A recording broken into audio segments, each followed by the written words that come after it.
আসসালামু আলাইকুম রহমতুল্লাহি ওবরকাতুহু। সম্মানিত দর্শক, অবস্থা দৃষ্টে মনে হচ্ছে আওয়ামী লীগকে ক্ষমতায় আনার জন্য, কিংবা ধরুন শেখ হাসিনাকে আবার প্রধানমন্ত্রী পদে বসানোর জন্য দিল্লি রীতিমতো মরিয়া হয়ে পড়েছে। ইচ্ছে করেই এখানে মরিয়া শব্দটি ব্যবহার করলাম। অর্থাৎ এই কাজ না করা পর্যন্ত দিল্লির মৃত্যু হবে না, বা দিল্লি মরতে চাচ্ছে না। কিংবা ধরুন দিল্লির দেহে যতক্ষণ প্রাণ আছে, প্রাণবায়ু আছে, এখানে দিল্লি বলতে কেবলই মাত্র নরেন্দ্র মোদী নয়, পুরো রাষ্ট্রযন্ত্র। তাদের যতক্ষণ পর্যন্ত অস্তিত্ব রয়েছে, প্রাণবায়ু রয়েছে, তাদের ভাবসাব দেখে মনে হচ্ছে তারা বাংলাদেশের রাজনীতিতে তাদের দীর্ঘদিনের পরীক্ষিত মিত্র, তাদের বিশ্বস্ত হামিম বা বন্ধু শেখ হাসিনা এবং আওয়ামী লীগ, তাদেরকে ক্ষমতায় না বসানো পর্যন্ত তারা কোনো কিছুতেই ক্ষান্ত হবেন না। সাম্প্রতিক সময়ে ভারতের একজন রাষ্ট্রদূত নিয়োগ লাভ করেছেন, কিন্তু বাংলাদেশ এখনো পর্যন্ত তাকে অ্যাক্রেডিটেশন দেয়নি, অর্থাৎ তাকে স্বীকৃতি দেয়নি। অত্যন্ত তাৎপর্যপূর্ণ। এইরকম ঘটনা বাংলাদেশে ইতিপূর্বে খুব কম ঘটেছে। তো ভারতের মতো রাষ্ট্র, আমেরিকার মতো রাষ্ট্র, কিংবা ইউরোপের ফ্রান্স, তারপর আপনার ইংল্যান্ড, জার্মানি, এর বাইরে অস্ট্রেলিয়ার রাষ্ট্রদূত কিংবা কানাডার রাষ্ট্রদূত, এই রাষ্ট্রদূত যারা আছেন বাংলাদেশে, এই রাষ্ট্রগুলোকে খুবই গুরুত্বপূর্ণ মনে করা হয়, এবং রাষ্ট্রদূতরা বাংলাদেশে আসেন, অবাধে বিচরণ করেন, এবং তাদেরকে অ্যাক্রিডেশন দেওয়া হবে না। অর্থাৎ তারা বাংলাদেশে এসে রাষ্ট্রপতির কাছে তাদের পরিচয়পত্র হস্তান্তর করবে। বাংলাদেশ পররাষ্ট্র মন্ত্রণালয়, যেটাকে মিনিস্ট্রি অফ ফরেন অ্যাফেয়ার্স বলা হয়, মোফা, তাদেরকে মেনে নেবে এবং গার্ড অফ অনার প্রদান করে তাদেরকে এদেশে দায়িত্ব পালন করতে দেবে। এটি হলো স্বাভাবিক রীতি। এর বাইরে এই যে নতুন ভারতীয় রাষ্ট্রদূত, তাকে নিয়ে যে ঘটনাগুলো ঘটছে, এটি কোনো স্বাভাবিক প্রক্রিয়া নয়। এই প্রথম একজন প্রফেশনাল রাজনীতিবিদকে বাংলাদেশে নিয়োগ দেওয়া হয়েছে, যিনি ইতিপূর্বে ভারতের কেন্দ্রীয় সরকারের রেল মন্ত্রী হিসেবে দায়িত্ব পালন করেছেন। দ্বিতীয়ত, তিনি পশ্চিমবঙ্গের মানুষ, বাংলা জানেন। তো একে তো ভারতীয় রাজনীতিবিদ, তারপর আবার বাংলা ভাষী রাজনীতিবিদ, এরপর আবার বিজেপি করেন, তার উপর আবার রেল মন্ত্রণালয়ের মতো অত্যন্ত গুরুত্বপূর্ণ একটি মন্ত্রণালয় তিনি সামলেছিলেন।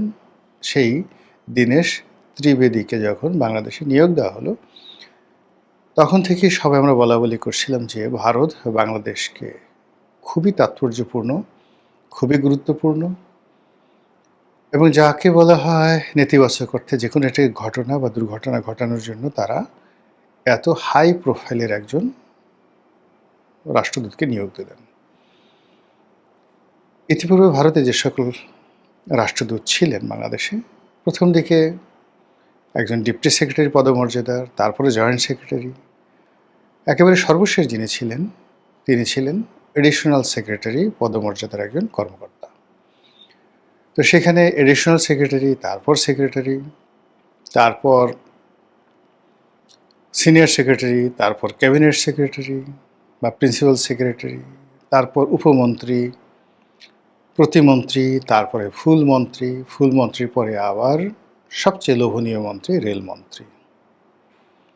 কাজেই ভারতের প্রধানমন্ত্রী নরেন্দ্র মোদী এবং দীনেশ ত্রিবেদী, এই দুজনের যে রাজনৈতিক পরিপক্কতা, গোল এবং চিন্তা চেতনা একই পর্যায়ের, এবং দীনেশ ত্রিবেদীকে কোনো একটি বিষয় ডিসকাস করার জন্য, আলোচনা করার জন্য কোনো অবস্থাতেই পররাষ্ট্র মন্ত্রণালয়ের কোনো প্রোটোকল মানতে হবে না। তিনি সরাসরি জয়শঙ্করের সঙ্গে কথা বলবেন, সরাসরি নরেন্দ্র মোদীর সঙ্গে কথা বলবেন, অথবা প্রয়োজনে স্বরাষ্ট্রমন্ত্রী এবং সরকারের খুবই গুরুত্বপূর্ণ ব্যক্তি যিনি আছেন অমিত শাহ, তার সঙ্গে কথা বলবেন। এইরকম একজন মানুষকে কেন বাংলাদেশে পাঠানো হলো? এই প্রোফাইলের কাউকে তো আমেরিকাতে পাঠানো হচ্ছে না, এই প্রোফাইলে কাউকে রাশিয়াতে পাঠানো হচ্ছে না, চিনে না। তাহলে বাংলাদেশের সঙ্গে এমন কি হলো যে দীনেশ ত্রিবেদীর মতো একজন মানুষকে এখানে পাঠাতে হবে? ইট মিনস বাংলাদেশের ব্যাপারে ভারত মরিয়া হয়ে পড়েছে। আর এটা বাংলাদেশ বুঝতে পারার কারণে দীনেশ ত্রিবেদীকে এখনও পর্যন্ত অ্যাক্রিডিটেশন প্রদান করা হয়নি বা তাকে মেনে নেওয়া হয়নি। কাজেই বাংলাদেশ যদি তাকে মেনে না নেয়, তাকে ফেরত যেতে হবে। এই বাস্তবতায় দীনেশ ত্রিবেদী তিনি জানেন, তিনি বাংলাদেশে যখন ঢুকছিলেন ঠিক সেই সময়টাতে বেনাপোল সীমান্তে যে সকল কথাবার্তা বলেছেন, বাংলাদেশ বলছে এগুলো খুবই আপত্তিকর। তিনি বাংলার আকাশ বাতাস সব কিছুর মধ্যে অভিন্নতা দেখতে পাচ্ছেন ভারতের। তিনি বাংলাদেশের সঙ্গে ভারতের 140 কোটি মানুষকে মিশিয়ে দিয়েছেন এবং তিনি বলছেন যে এই দুটো জাতি যদি এক হয়, জনগণ যদি এক হয়, যে আমাদের ভাষা এক, আমাদের কথা এক, আমাদের অনুভূতি এক, আমাদের ব্যথা বেদনা এক, আমরা দূরে কেন থাকবো, আমরা একত্রে থাকবো। এবং তিনি বলছেন আমি এমন কিছু করব যাতে এদেশের মানুষ সবাই খুশি হবে। ভালো কথা। তো সেই কাজগুলো কি? সে কাজগুলো অতীতে যেভাবে ভারত কাশ্মীরকে ভালোবেসেছে, যেভাবে ভারত যাকে বলা হয় হায়দ্রাবাদকে ভালোবেসেছে, কিংবা আপনার সেই লেন্দুব দর্জিকে তারা যেভাবে বানিয়েছে, সেই ভূমিকে তারা ভালোবেসেছে। সেই রকমভাবে কি বাংলাদেশকে আসলে তারা ভালোবাসতে চায় কি না, এই কথাগুলো আলোচনা হচ্ছে। ভারত যে সকল দেশে অভ্যন্তরীণ রাজনীতিতে খুব বেশি, তার প্রতিবেশীদের অভ্যন্তরীণ রাজনীতিতে খুব বেশি হস্তক্ষেপ করেছে, যেমন ধরুন মালদ্বীপ, নেপাল, শ্রীলঙ্কা, সব জায়গাতে কিন্তু তছনছ হয়ে গেছে এবং আলটিমেটলি সেই দেশ এবং সে দেশে যারা রাজনীতিবিদ অ্যাবসলিউটলি চীনমুখী হয়ে পড়েছে। তো ভারতের সেই যে অভিজ্ঞতা, সেই অভিজ্ঞতার আলোকে যেটা তারা শ্রীলঙ্কাতে করেছে, কাশ্মীরে করেছে, নেপালে করেছে, আফগানিস্তানে করেছে, মালদ্বীপে করেছে, বাংলাদেশের ক্ষেত্রে যেন সেটা না ঘটে। এর কারণ হলো বাংলাদেশের যে ভৌগোলিক অবস্থান, সেই ভৌগোলিক অবস্থানে ভারতের প্রায় 70 কোটি মানুষ, অর্থাৎ 140 কোটি ভারতীয় নাগরিকদের মধ্যে অর্ধেকটি এই বাংলাদেশের চারিদিকে বসবাস করে। কাজে এটাকে নিয়ে ভারত ছেলে খেলা খেলতে চায় না, কোনো ঝুঁকি নিতে চায় না। এখানে ভারত এসপার ওসপার, সরাসরি তাদের কর্তৃত্ব থাকবে, অথবা যারা থাকবে তারা তাদের কথা শুনবে। তো সেই দিক থেকে ডক্টর মোহাম্মদ ইউনূসকে আনার পরে ভারত বুঝে গেছে যে একে আনাটা ঠিক হয়নি। ডক্টর মোহাম্মদ ইউনূসের আসার পেছনে ভারতের একটা গ্রিন সিগন্যাল ছিল। আমেরিকা এনেছে, কিন্তু ভারতের গ্রিন সিগন্যাল ছাড়া তিনি আসতে পারতেন না। তারপর যখন তারেক রহমান সাহেব এলেন, দুষ্ট লোকেরা বলে এখানে ভারতের বিরাট হাত ছিল, গ্রিন সিগন্যাল ছিল, ভারতের এফোর্ট ছিল, অথবা নিদেন পক্ষে ভারতের প্রচণ্ড আন্তরিকতা ছিল। ভালো কথা। সেই আন্তরিকতা এখন আর নেই, এটা বুমেরাং হয়ে গেছে। তার জায়গাতে ভারত এখন বুঝেই গেছে আওয়ামী লীগ ছাড়া তাদের আর কোনো গত্যন্তর নেই এবং শেখ হাসিনার কোনো বিকল্প নেই।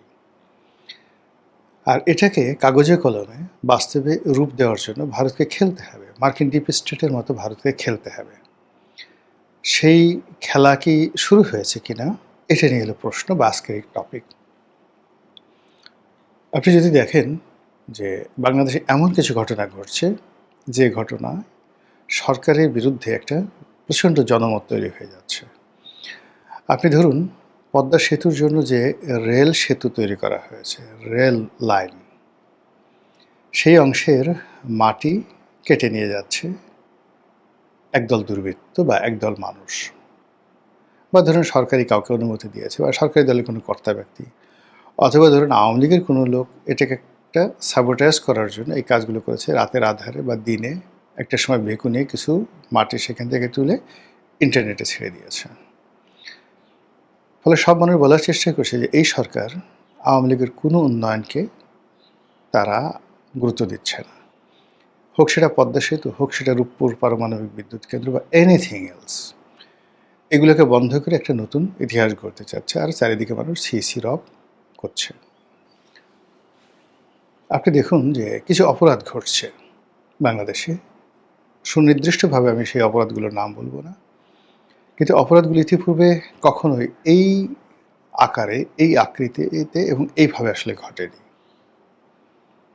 এবং সেই ঘটনা ঘটার সঙ্গে সঙ্গে মুহূর্তের মধ্যে সেটা ভাইরাল হয়ে যাচ্ছে, মুহূর্তের মধ্যে জনমত সরকারের বিরুদ্ধে চলে যাচ্ছে এবং মুহূর্তের মধ্যে মানুষের মধ্যে একটা আতঙ্ক তৈরি হয়ে পড়ছে।